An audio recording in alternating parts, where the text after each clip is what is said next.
Friends ఈ movie director వచ్చేసరికి శ్రీ గణేష్ గారు. ఈయన వచ్చేసరికి ఆల్రెడీ 2 సినిమాలు చేశారు.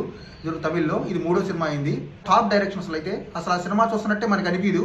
సో థియేటర్లో వెళ్ళి కూర్చున్నాము, సినిమా జరుగుతుందని ఉండదు, నిజంగా మన కళ్ళ ముందు జరుగుతుందా అన్నట్టు ఉంటుంది స్టోరీ.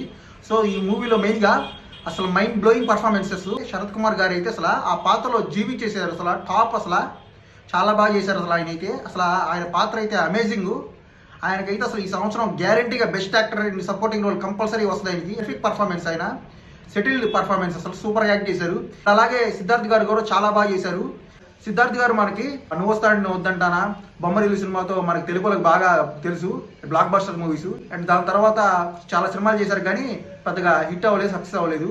అండ్ మన చిన్న మూవీతో మంచి సక్సెస్ అందుకున్నారు. అండ్ దీని తర్వాత ఈ మూవీ కూడా మంచి సక్సెస్ అయింది. సో సూపర్గా ఉంది. కల్ట్ మూవీ ఇది, cult middle class family drama. Compulsory ప్రతి ఒక్కరు చూడాల్సిన సినిమా, చిన్న పెద్ద అందరూ చూడాల్సిన సినిమా, కుటుంబ విలువలు తెలియజేసే సినిమా.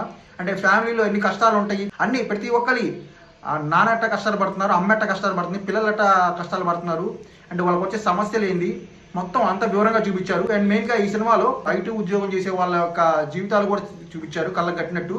అండ్ వాళ్ళ జాబ్లు ఎలా చేస్తున్నారు, వాళ్ళ పైన బాస్ ఎలా ప్రెజర్స్ ఉంటాయి, వాళ్ళకి వర్క్స్ ఎలాగ ఉంటాయి, వాళ్ళ టైమింగ్స్ ఎలాగ ఉంటాయి, వాళ్ళ ప్రెజర్స్ అసలు ఏంది, అసలు వాళ్ళ ఎంత మెంటల్ స్టైల్లో ఉన్నారు అనేది కూడా చాలా కట్టినట్టు చూపించారు.